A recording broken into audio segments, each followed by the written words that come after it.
Good evening. This is Mae Brussell in Carmel, California, and it's tape number 355, September the 22nd, 1978. Before I begin my discussion on Evelle Younger, I do want to say that the numbering on the tapes, for those of you that have been taking them, will have a single number from now on. The only purpose of my giving side one number and side two another was that when I was on KLRB and had 30-minute tapes, sometimes the subjects varied from week to week. There was a larger gap between them. And one of the purposes of my doing the tape cassette in the form of a newsletter was that I wanted 1 hour a week. I didn't think a half hour was enough time to go in at length to some of these subjects. And therefore, the other side will always be, or most of the time, be continuous from the first side. It's not separated a week apart now. Both sides are done the same week. Therefore, we're going to the single numbering, and people that order tapes from now on will either order the entire tape instead of breaking it up into two parts, because there is a continuity. So from now on, you'll be getting your tapes. Last week was 354, and this will be 355, and they will continue with a single number, in case you wonder what is happening. Many people are calling and writing letters about the House Select Committee on the assassinations and the outrageous performance that they're putting on. And I will be going at length into the major areas because they're going to take a break in October. So starting next week, September the 29th, I'll do a tape on the House Select Committee, and I'll be doing it maybe for 3 or 4 weeks continuously, along with other news to update.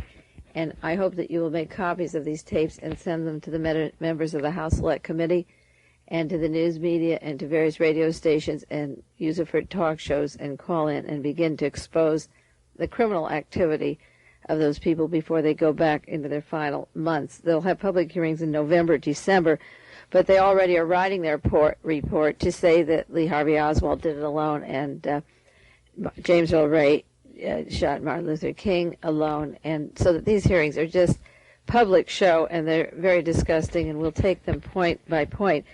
But the elections are coming up soon for the governor of California, and I want to continue on Evelle Younger. I would even like to do 1 more week on him, but I have typed out, I think, right here, 68 reasons why you shouldn't vote for Evelle Younger, and I don't know if we'll even be able to go at length into those. Each one would be a tape of its own.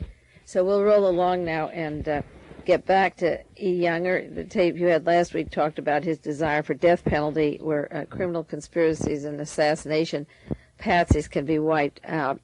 His love of nuclear reactors, his not wanting to disclose where his money comes from, his hiding his CIA connections and burglaries because, in quotes, it would embarrass Evelle Younger. Those were the quotations in the San Jose Mercury that also Ronald Reagan would be exposed. So they hushed this up, that he was in favor of shredding the Los Angeles Police Department because people wanted to see the records from 49 to 75 of his harassment. Jim Horowitz has a newsletter.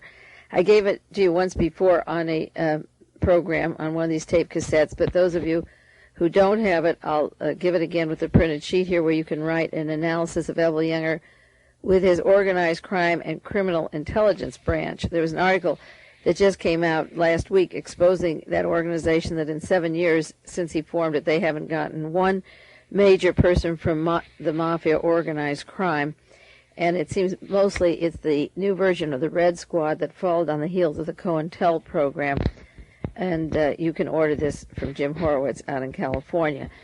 Younger is out to update the smut laws. He wants to get more muscle into the obscenity prosecutions. This was in July 13, 1973. He's going to go after that angle, and that again goes into freedom of press and so forth if he were governor.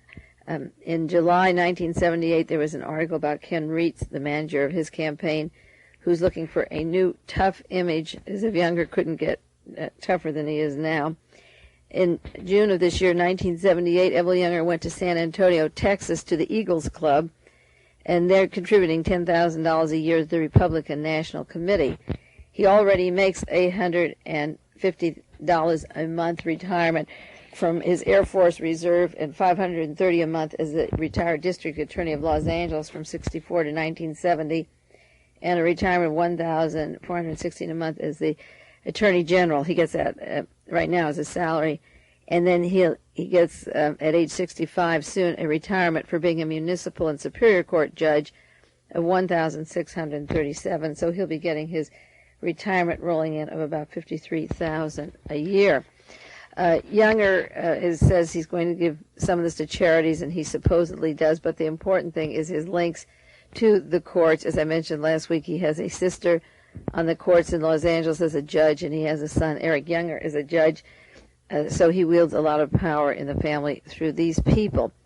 In 1978, there was an expose in July 17th, last month, of Younger and Exxon conflict of interest. Evelle Younger owns Exxon stock. His wife has Exxon stock, and yet he violated a conflict of interest. The allegation says there was a request to file the Air Resources Board against Exxon as the Attorney General because of air pollution permits before building certain refineries, and he made a decision on that as the Attorney General, and the Associated Press called a conflict of interest because his wife has Exxon stock, which she says she holds on for sentimental reasons. It also pays high dividends.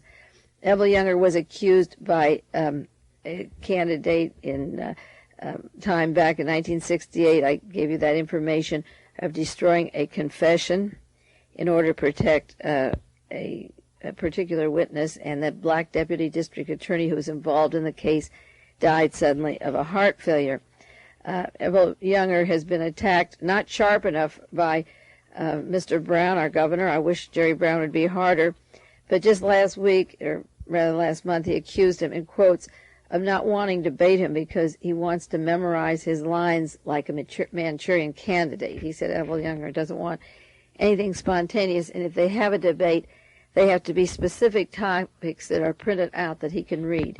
He has to memorize them, and he can't approach it similar to the debate of Gerald Ford when he was with Jimmy Carter, and these stuffy old questions were given.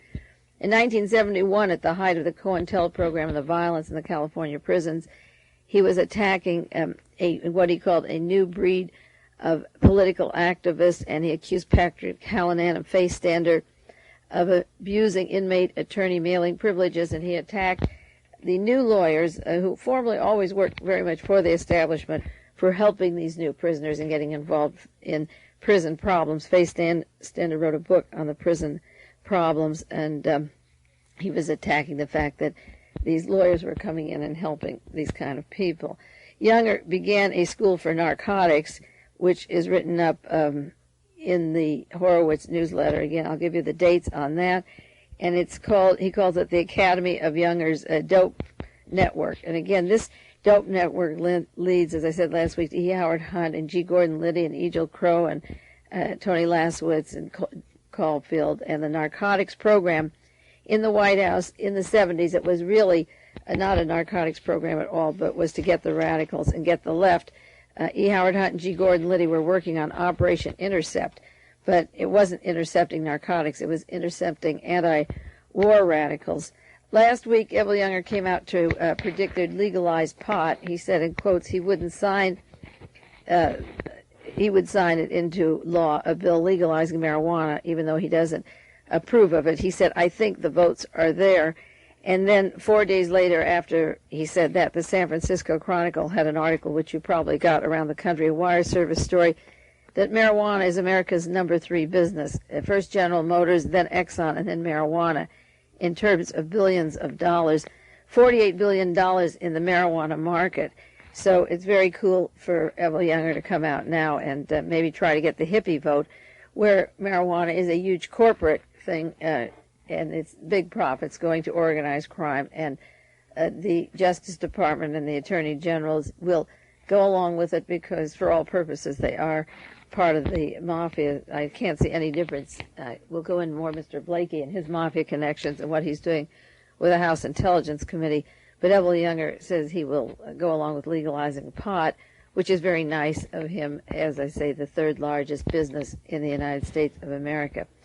Typical of Evelle Younger and Ronald Reagan's campaigns always was to attack those welfare cheaters. He presented a new budget this week in which he, quote, said he would cut the California budget by $1 billion. Of course, he knows that Jarvis Gann is very popular to save money, and he said he would take off $67.2 million for summer schools at community colleges and stop the adult education there, take $500 million off the welfare. It's an outrage. Abolish special aids for local schools, bilingual education, special programs, and he would abolish the State Energy Commission. And he says 448 other agencies would have to provide full justification for their existence. Otherwise, he would veto or stop any of the proposals. Now, one of the biggest stories this week was the link of Evelle Younger to the Chowchilla kidnapping. This was a scandal that Evelle Younger allegedly has asked to stop being investigated. And for those of you that have my tapes on Chowchilla, the others can order it. You'll know how important that is to me. The San Francisco Chronicle, September 15th, just last week, said the allegations steal spotlight from Younger's budget plan. That was the big budget plan to knock off the money for all those various projects.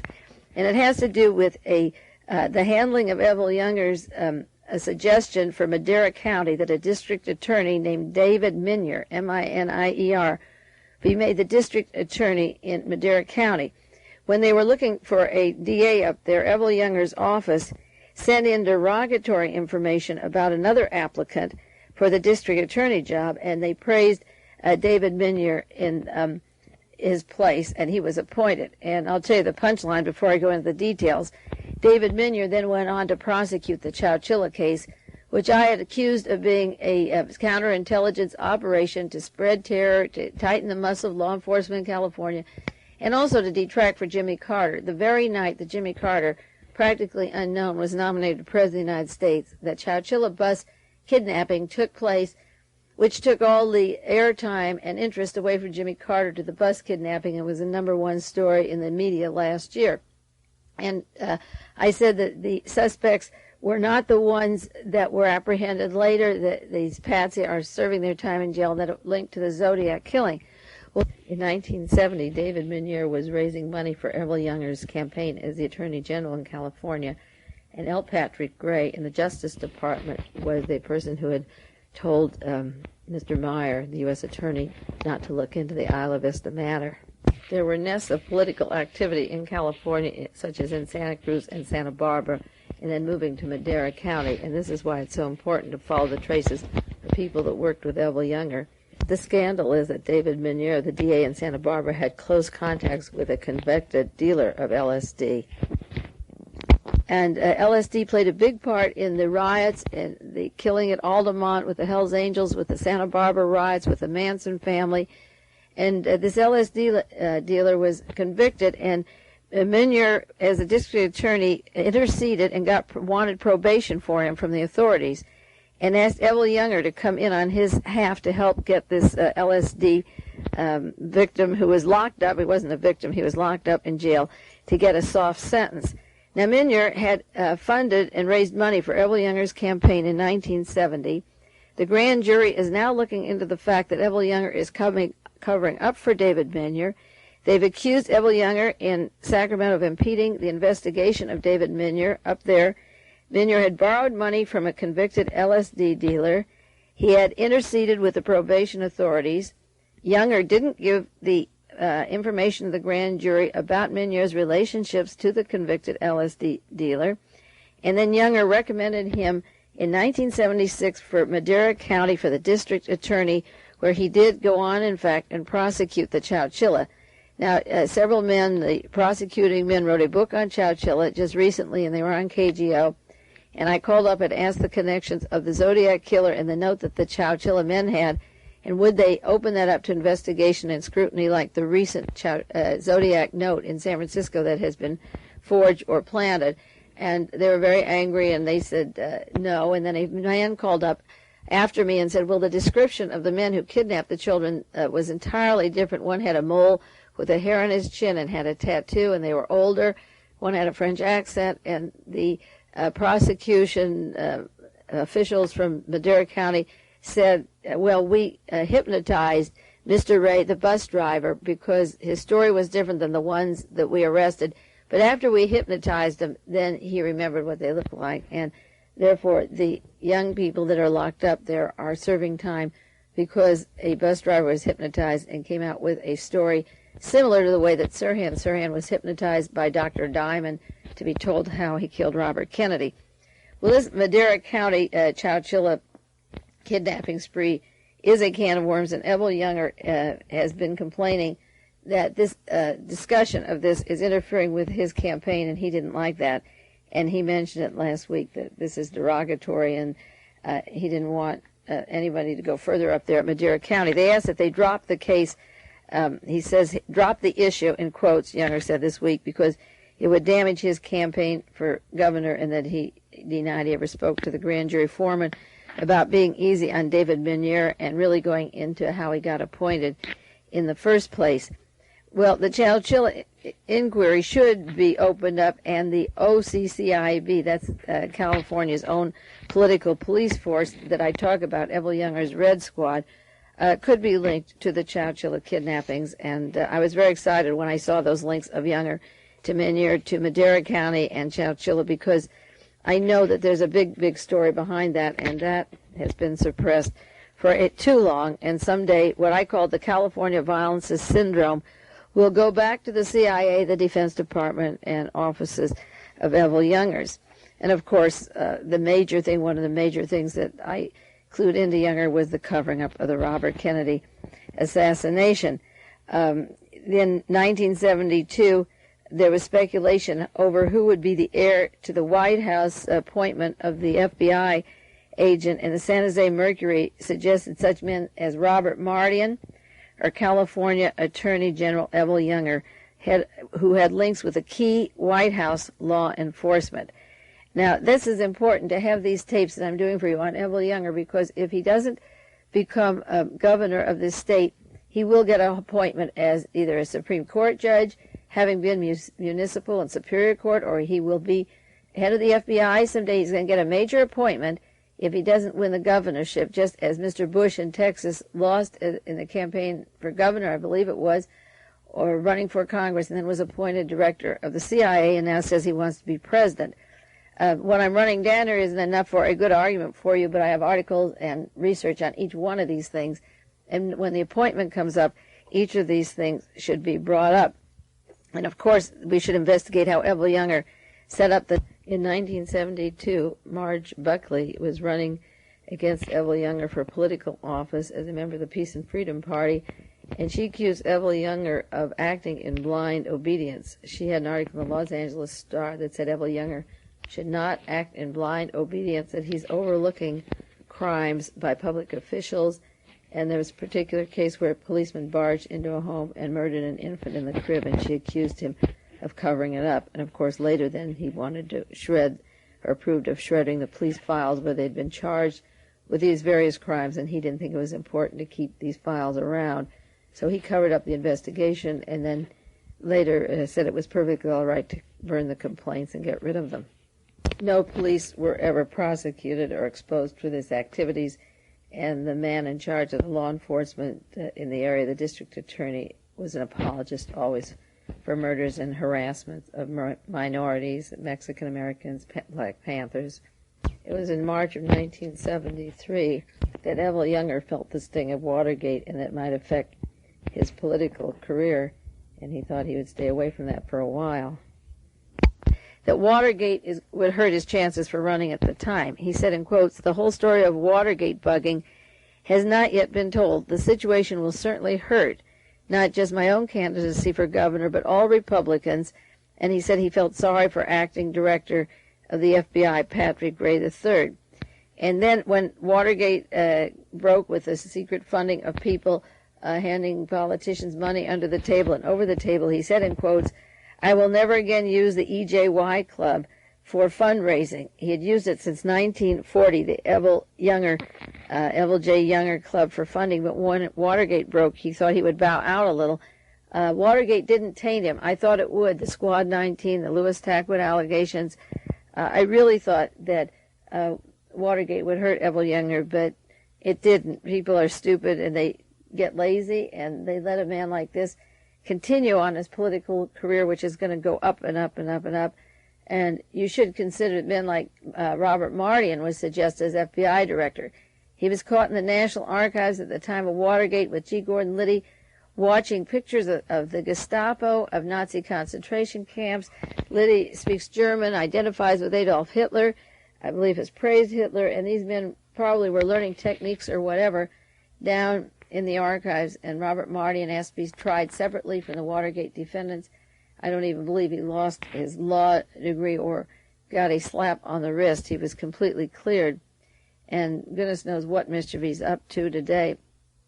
In 1973, at the time of Watergate, Evelle Younger was with John Connally, and they were making jokes about how clean they were. This was in the Washington Post.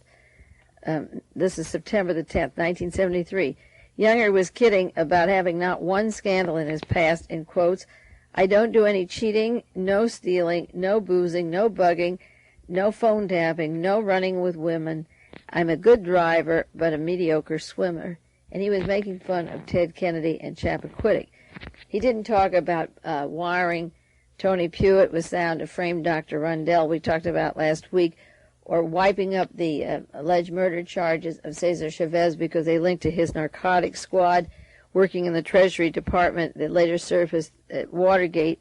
He didn't talk about dropping the murder charges against the law enforcement people that actually killed Ruben Salazar, or the Marin County shootout with Judge Haley dying and other Jonathan Jackson, other people dying, and 6 people dying at the San Quentin shootout, or orchestrating things like the Manson family or the California violences, or possibly the Chowchill and the Zodiac, and this long, long list of counterintelligence terror, which gives him the excuse for the muscles and the organizations and the criminal intelligence system that he has, testing mind control, testing police, SWAT teams, creating the SLA with Donald DeFreeze, cremating 6 people on television. They had no food in the house. They had set out for food to the corner. He could have starved them out, and they would have run out of ammunition. They could have cleared out the neighborhood.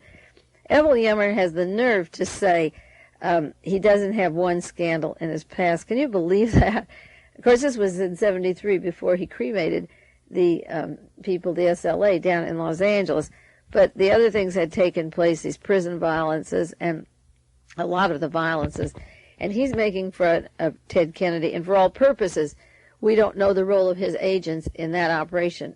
Tony Laswitz from the Treasury Department was at Chappaquiddick the night of the accident, and I still don't believe the evidence would ever confirm that Ted Kennedy drove that car. And Evelle Younger can use this as a political thing and brag to John Connally, notoriously linked to the Defense Industry Security Command, to Lee Harvey Oswald. Lee Harvey Oswald was writing to him from the Soviet Union, when I come home, I'll work for you. I've talked about the Torbett document and the Tyrol Bay Club. Here are the biggest wheelers and dealers of the Western world, making jokes. No scandals, no cheating, no stealing, no boozing, no bugging, no phones, no running with women. Evelle Younger may have his wife, Mildred. She couldn't speak for 20 years. She finally is able to use her vocal cords. And Nellie Conley, I mean, they have one woman for one man, but my God, what else do they do? I mean, it would be better to chase around with a few women and get off the killing kick, but they reverse their priorities and think that they're clean, in quotes, and they're not cheating. Therefore, they are official candidates for presidents or judges or governors or whatever you want. Another scandal is the Evelle Younger slush fund. I said EJY club that he had. An article came out about that slush fund recently, but when the first stories of that fund began to be exposed after Watergate, and the fund had been going on for a long time, one of the men who was a member of the club who supports Evelle Younger is Grant Cooper. Now, Evelle Younger is a district attorney of Los Angeles, prosecuted Sirhan with the help of letting Thane Caesar not be arrested, with hypnotizing Sirhan to say that he killed Robert Kennedy. And the man defending Sirhan in this case, Grant Cooper, had just come from the case of John Rosselli. John Rosselli worked with organized crime, worked for Howard Hughes, worked with Robert Mayhew and the assassination teams. When Grant Cooper got off of John Rosselli's case, he represented Sirhan, the defense of Sirhan charged with killing Senator Robert Kennedy. But he was a member of the prosecuting team and funded the prosecuting DA, Evelle Younger. He was giving money to Evelle Younger. Two other people belonged to the Evelle Younger Club. They allegedly paid $250 a year. One was Richard Caballero, and the other was Paul Caruso, both attorneys for Sue Atkins in the Manson family. Now, Sue Atkins broke the story of how the murders took place at Sharon Tate's home and LaBianca's home. She worked with Lawrence Schiller, this great author of the CIA, who's notoriously linked to all these various conspiracy biographies and stories. And Sue Atkins was prosecuted by the district attorney's offices, Evelle Younger's offices, but her attorneys for the defense, Richard Caballero and Paul Caruso, all also donated for the Evelle Younger Club. You see how cozy that is. I just read last week, and I might have mentioned it on the tape, I don't know if I did or not, that a D.A. Browning in San Francisco is now the attorney for F. Lee Bailey's ammunition factory, airplane factories. F. Lee Bailey works with the Defense Industry Security Command. He defended Patty Hearst, and the district attorney who prosecuted Patty Hearst was hired later by her defense lawyer to become his lawyer. And once again, you get this can of worms of the defense and the prosecution working together in these famous conspiracy cases. Joseph Ball and Mr. Grant Cooper and Richard Caballero and Paul Caruso, members of the Evelle Younger Slush Fund. I'd like to see the list of who else gives or gave to that fund. That would be interesting. In 1973, there was an article about Evelle Younger in the LA Free Press. It says, Evelle Younger's duty is to see the laws of the state uniformly and adequately enforced. Whenever any law is not being adequately enforced, it shall be the duty of the Attorney General to prosecute any violation of the law. Younger purposely set the Board of Education files up in a manner which would make it difficult to investigate them. They were having trouble down there, and he not only stopped investigation of the police murders, just blatant murders, such as running in an apartment, barging in and killing a baby, killing Chicanos and blacks, and encouraging the destruction of the police charges of improprieties later. But there was a problem with the Board of Education, and they called attention to the fact that he does not see that the laws of the state are uniformly and adequately enforced, and he made the investigation difficult. At the time of the SLA, Evelle Younger was accused of, I was accusing him of using the terrorist activities of the SLA, which he had created, for future police force, future private detectives, more surveillance, and again into his counterintelligence operations such as the Phoenix program in Southeast Asia. Evelle Younger had a lot to say at the time of the SLA. He had a press conference in 1974 where he said the SLA exemplifies the new breed of educated, resourceful, and disciplined terrorists. The SLA took a page from a book written by terrorists in Latin America, Middle East, and Northern Ireland. And while he was having these press conferences and went to Washington to testify about terrorism in California, he didn't say that Donald DeFreeze had been an agent of his in the criminal conspiracy section of the Los Angeles Police Department. In 1973, Evelle Younger turned down a probe of a major oil company, not only the Clean Air Bill, because he's very much against the energy commissions or the investigation of clean air, but he was supposed to probe a major oil company and their part in a conspiracy to produce a gasoline shortage. It was a spurious gasoline shortage, which later we found out was true. We were getting up at 6 in the morning and staying in line to get gasoline to fill up the tanks, and there was this terrible shortage. And they asked him to probe this. This was a fake shortage. Again, his wife does own Exxon stocks, and the shortage brought up tremendous profits in the Middle East for the Middle East oil companies, and he turned down a plea to probe this fake shortage. I've listed the various California violence as what I call the counterintelligence. And last week in the San Francisco Chronicle, there was an article, September the 12th, 1978, by Warren Hinkle, and it has to do with a man named Jim Wilcott of the Central Intelligence Agency, a long article saying how he worked with Lee Harvey Oswald in Navy intelligence in Southeast Asia. And the thrust of the article was about his working in the Navy with Lee Harvey Oswald in Tokyo and giving him money as an agent. But in there was an interesting paragraph that might have been lost in the headlines about his relationship to Oswald. And that this is the quotation. He said, "We took persons from Vietnamese mental hospitals. We turned them into psychopathic personalities for the Central Intelligence Agency. We outfitted them as Viet Cong. They pillaged the villages, and then we hoped that the sympathies would be on our side. When they saw the Viet Cong pillaging them, they would then come to the military and the law enforcement for protection." And that is why I say you have to study the California violences. I list them again: the Manson family, the Zodiac Killer, Edmund Kemper, Mr. Mullen, the Oda family murders, the Chowchilla kidnappings, the Zebra killings, the Isla Vista riots, the San Quentin shootouts, the Soledad murders, the killing of Popeye Jackson. If the Juan Corona case is going to be tried again, all of these have to be investigated, because I allege that these are counterintelligence to give Evelle Younger and law enforcement the muscle and equipment that they need. Yeah, the SLA too, of course, the major SLA operation. I'll do more about Evelle Younger on the other side of this tape now. I'm sorry, I made a mistake on this tape. I didn't mean to say Evelle Younger. I meant to say Evelle Younger. I really mean that.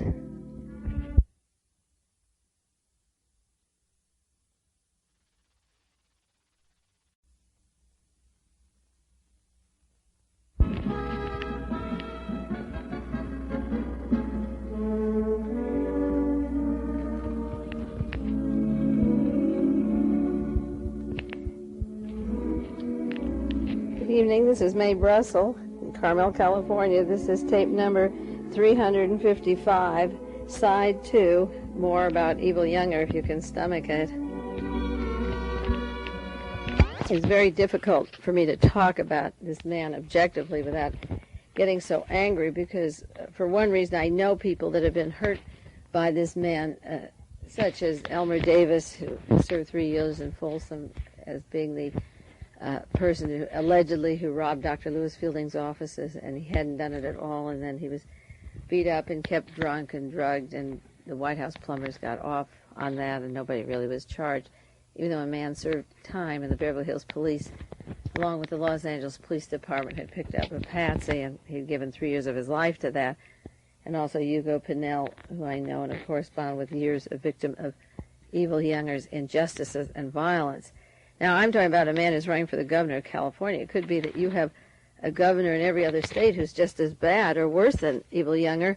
As a matter of fact, Marge Gibson in Minneapolis sends me a large file which I have developed on the Minneapolis connections of mind-controlled violence, locking up the wrong person, and spreading death around that area. And I have to put into some sense and assimilate it.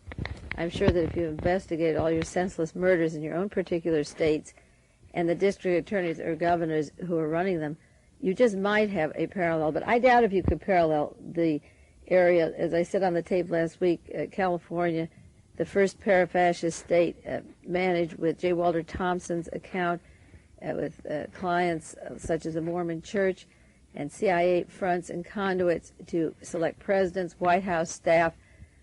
Our presidential candidate, Ronald Reagan, comes from California. Richard Nixon, all those years with his counterintelligence operations, and even Jerry Ford was brought to Palm Springs for his manipulations. Martha Mitchell was drugged here and injected and first picked up and kidnapped. The web of violence here I've studied so well because I've been so close to it. And I've also watched the rise of the political figures linked with it. And so this is why I dwell on the California, because it will become a national problem, and you'll get that too. When I say national problem, I mean when Evelle Younger becomes a judge or the head of the FBI or president of the United States someday, then you'll feel the pinch of what and who Evelle Younger is. And when I mentioned Martha Mitchell, I also feel that Betty Ford could possibly have been kept drugged and doped out here, because if Gerald Ford wants to run, it may be that his excuse not to run would be that Betty doesn't want him to, or Betty's sick. And I think that there are forces out here that don't want him to run, because this would be the last year Ronald Reagan could do it. He's getting too old. And if they could affect Jerry Ford through his wife and she could deteriorate in some way, then Ronald Reagan would have his last try at fling at being president. Part of the Younger team is a man named Mike Kerb, who's running for lieutenant governor. He's a record executive who's spending $4 million on his campaign. He has very close ties to Ronald Reagan. Music is a big thing in this campaign. The men have been working together. It worked for Jimmy Carter to have the Allman Brothers with him and appeal to the younger votes, hopefully, to try to get that group in. And Robert Bennett of White House fame, who ran Mullen Associates and the CIA office where Watergate was planned, left the Howard Hughes public relations job, a big job with Howard Hughes, to go to Utah to manage the Osmond family. So Mike Kerb and Ken Reitz, who's running Evelle Younger's campaign, and these various musicians are trying to get in by appealing through the music route, and this record executive is running for lieutenant governor. In 1974, there was a big scandal about Evelle Younger and the geotech case. It was a complicated case. You can look it up in your newspapers, and I'll give you the oils. It was the articles. It had to do with a big oil fraud. I said I'll give you the oil. It was a big oil fraud, and it had to do with a man named John Burke, who was doing oil exploration and promoting his explorations. And there were criminal charges against him for a small fee of $30 million that he allegedly was involved in a fraud in a $30 million case of oil exploration. And there were charges and innuendos at the time against the Attorney General, Evelle Younger. They said he had a conflict of interest with the geotech because, as the Attorney General, he had refused to investigate this oil drilling venture. They had asked him to go into it, and he hadn't done it, and then they found out that he had links to Mr. Otis Chandler. Los Angeles Times was involved in this scandal, and the geotech case was a very complicated case where, again, as the Attorney General, involving oil drilling ventures, he refused to investigate. Evelle Younger is really hard on adult education and welfare cheaters and all these various people, but you see how many crimes and murders and attempted murders that he just pushes aside and has close personal friends involved and his police agents and doesn't go into it. He also is very good at protecting the oil interests, which figures for Evelle Younger. He took a trip to Russia, $5,000 trip to USSR, which was paid for him. This was exposed in 1976. It was paid by, in quotes, a special project for Soviet Jews, and he went over to the Soviet Union. It was a New York group. Now, why the official, the Attorney General of California, should take money from a New York group to go to Russia and work on a project for Soviet Jews is very interesting, because, you know, when you want to heat up the Cold War against Mr. Kerensky and entertain his wife in California and bring her over and cry about the dissidents and the lack of human rights in the Soviet Union, with Mr. Brzezinski orchestrating this and Mr. Solzhenitsyn. The Cold War doesn't just add off from the State Department or the Pentagon, except when you think that Evelle Younger is a general in the military to this day. He has to go over as the governor of California and set up these special projects inside Russia and get these dissidents all worked up. You notice Evelle Younger isn't down in Argentina fighting about human rights, and the Jews don't send him down there to investigate the Nazis. And the New York Jewish group based in New York doesn't send him to Brazil to smoke out the Nazis there, or to Uruguay or Paraguay, or even to West Germany where the Nazi movement is growing. I keep calling it neo-Nazi. It's the same old Nazis. I don't know what's neo about it. But there he is off in Russia kicking up a special project for counterintelligence with Jews up there, and then shortly afterwards we get the rumblings of it and the political accusations that the Russians are hard on Jews, and I believe that this is some more Cold War tactics to keep the defense contracts that are so important to the state of California and Evelle Younger going, the rockets and the missiles and the warfare state. This is a warfare state. He represents it, so why not kick the war up around a while? He also is great on terrorism. In 1975, he was crying that there were 353 bombings in the state. He reported. Now, he doesn't tell you who's doing them. In Los Angeles, the anti-Castro Cubans, they were doing smoke bombs and bombings of bookstores, pornography shops, and when the Rosenberg sons were speaking in Santa Monica, they were smoked out. The anti-Castro Cubans that worked in the Bay of Pigs were bragging about their bombing. He doesn't talk about the counterintelligence of the utility plants here, or whether or not these people are in fact what they're supposed to be, lefts, liberals, or whatever, or radicals, or if they're right-wing, such as those mental cases in Vietnam that were released to do the terror there.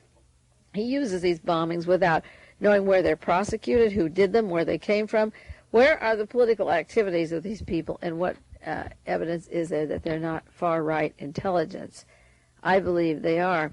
In 1975, he was saying that his office was bombed, Evelle Younger's law office in Los Angeles, and the weather folk were supposed to be doing this in 1975. And they gave a list of things that Evelle Younger had done. I don't know, this almost sounds like an attempted bombing of his place because they listed some of his crimes, which are interesting, and I've named some of them. And this may have been one legitimate group. They talked about the imprisonment of Ruchell McGee, which is an absolute outrage what they did to him, and he's still in the California prison system.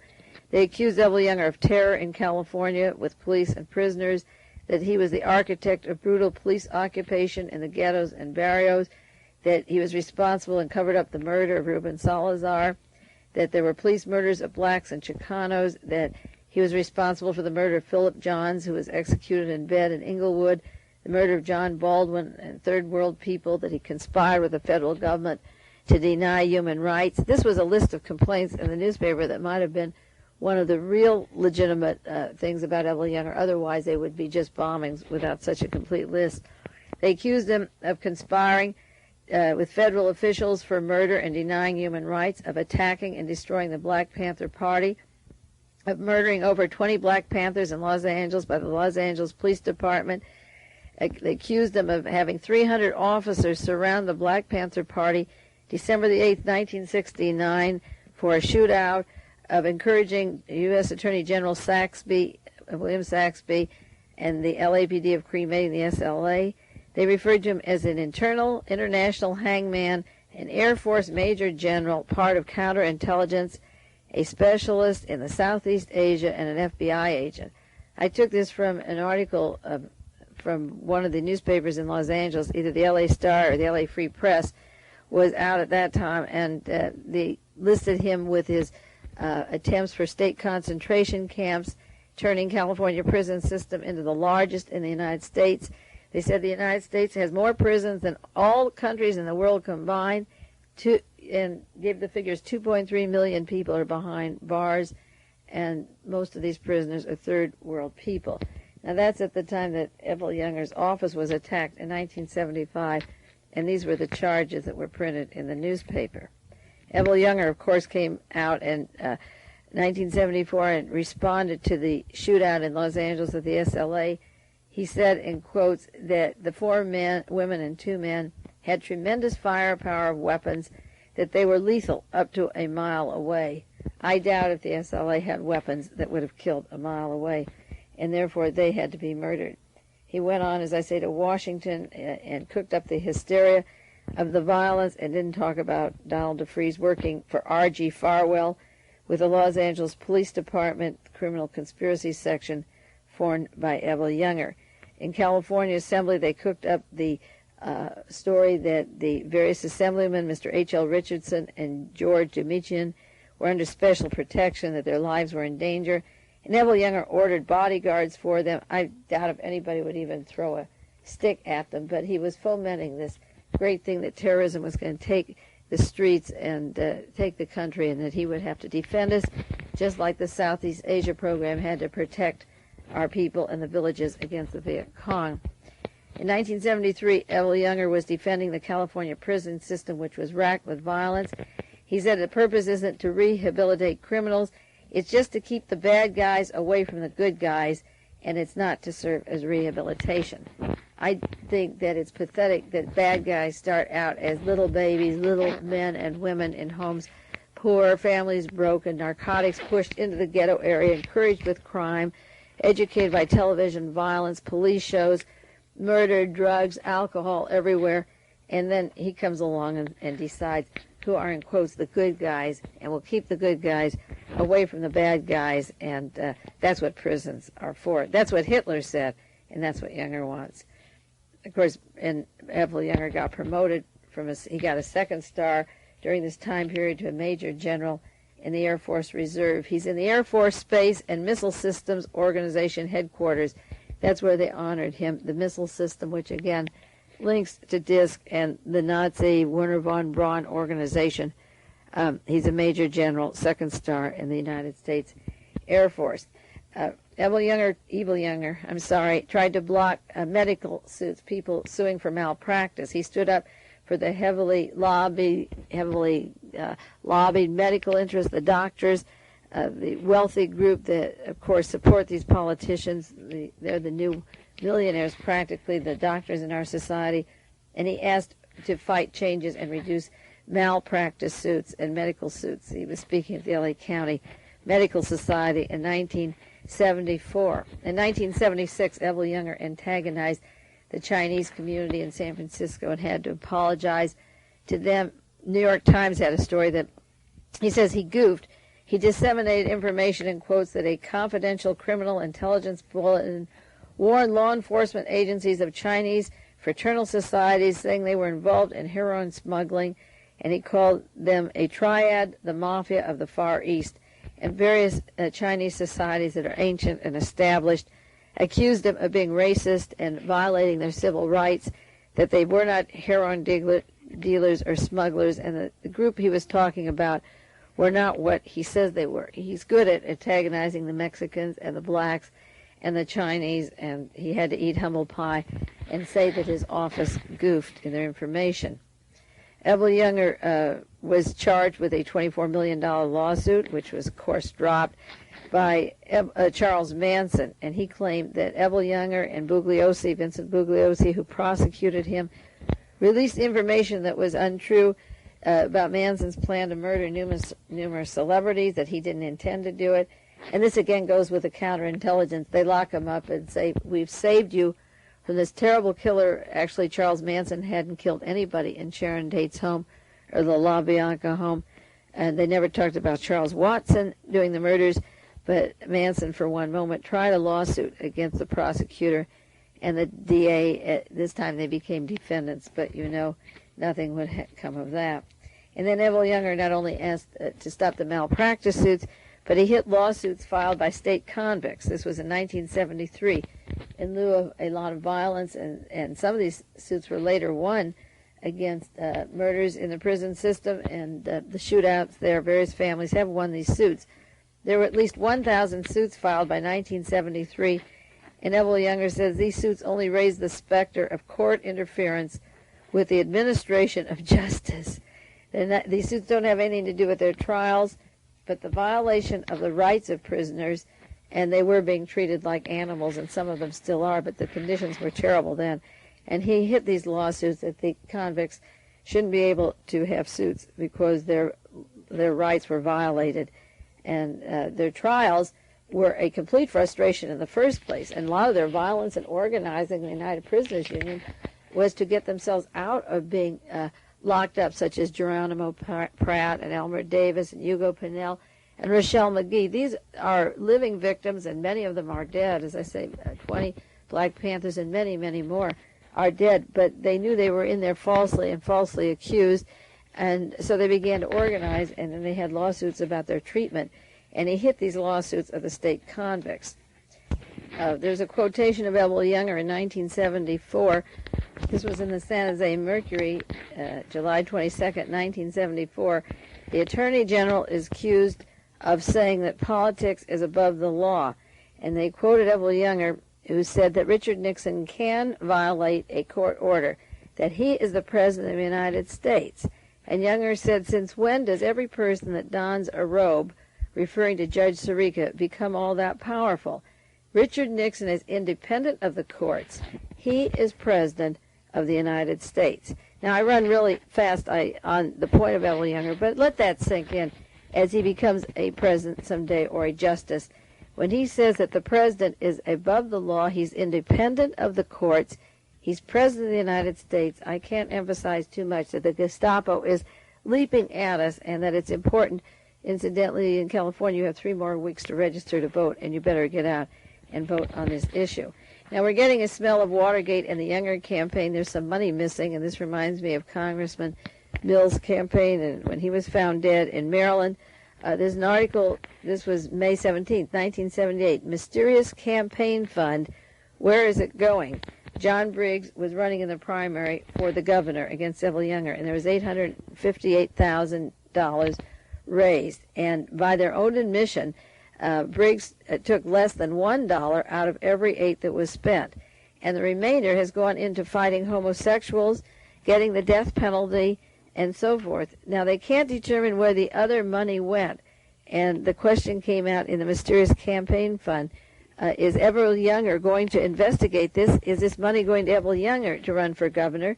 Is it all going to fight homosexuals and approve of the death penalty because it was sent to Briggs? He ran in the primary, got a hunk of money, didn't use the money. Where is it going, and how is it being used? And will the Attorney General of the state of California investigate Mr. Briggs? I doubt it. John Briggs will not be investigated, and I wouldn't be surprised if the money is going to Younger's campaign, or instead of the governor's campaign now, to go against, as I say, the homosexuals, that bill coming up in California, and pushing for the death penalty.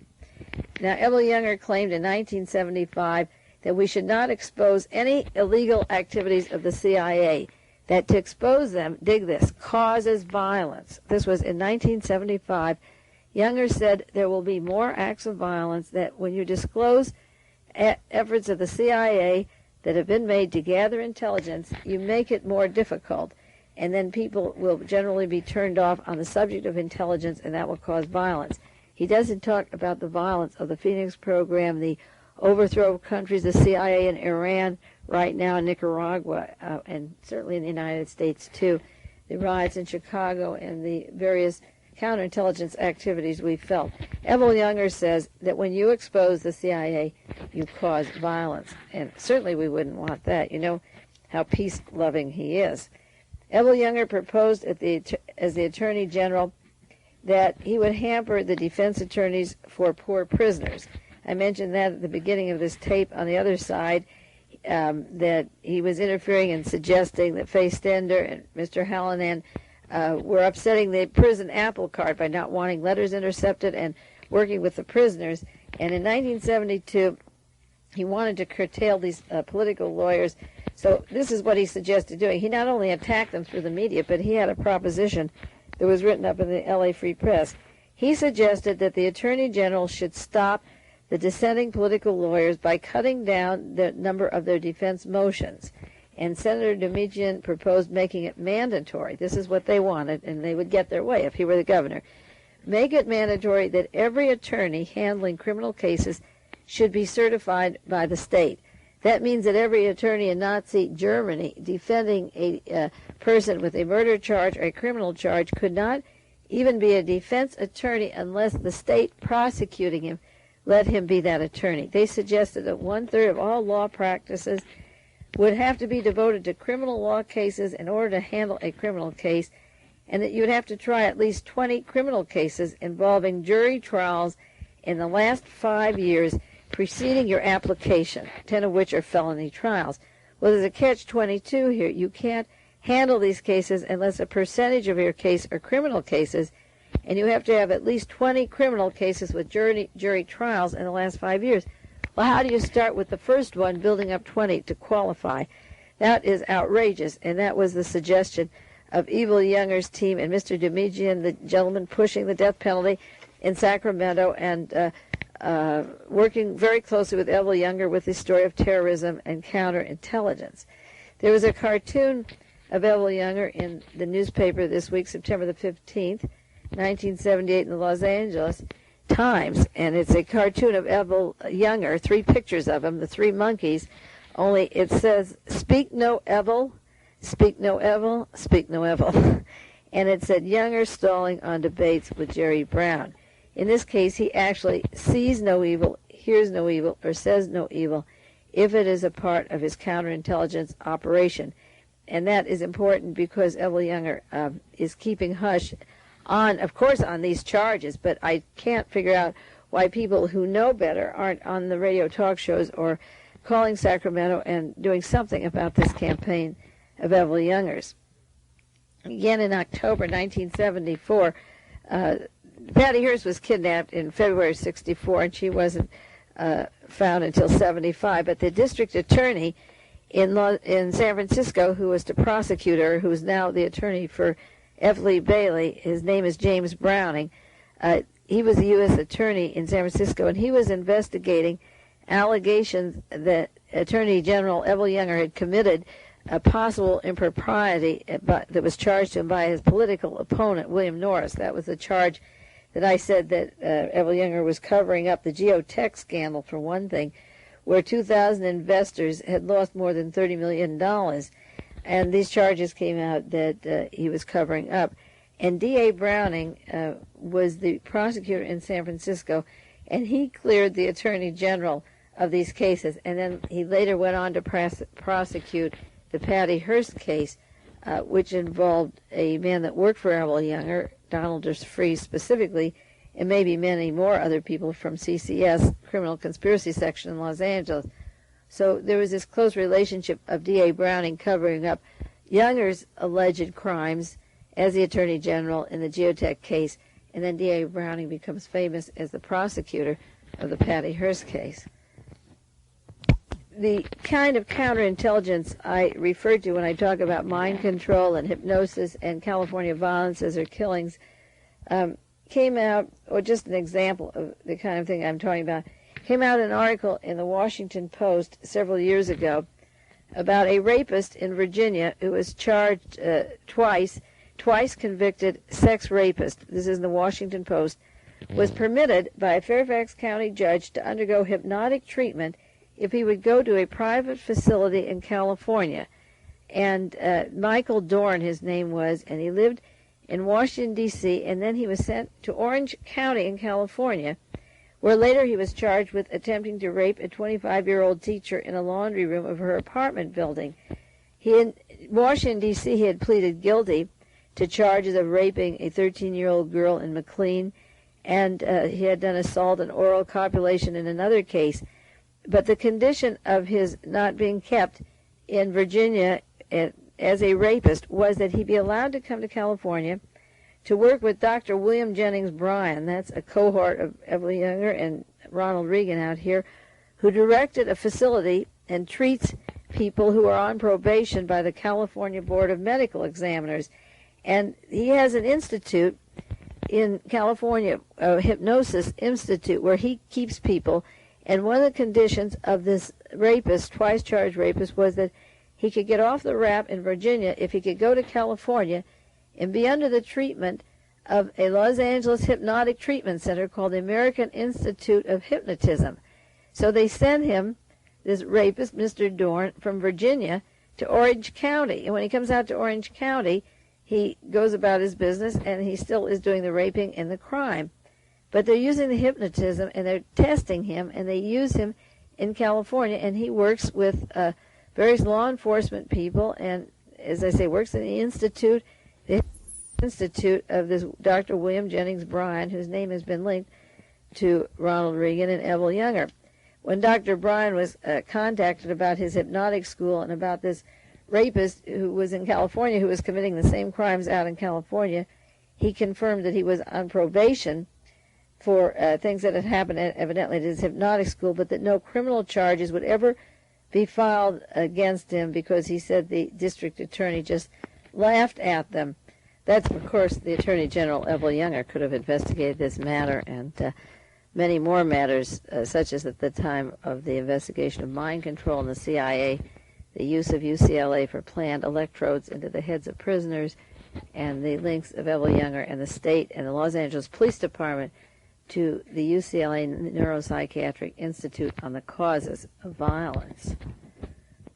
I think you can get by the tone of this tape that I fear Evelle Younger. I don't understand how he got as far as he did. I never understand the complacencies of people in the United States to allow these people to go. I think if you let these murders go unsolved, they compound. That's why it's so important to study the assassination of John Kennedy, because if the killers are on the street, the people that covered it up are making the political progress of that. That is how Richard Nixon could become president of the United States.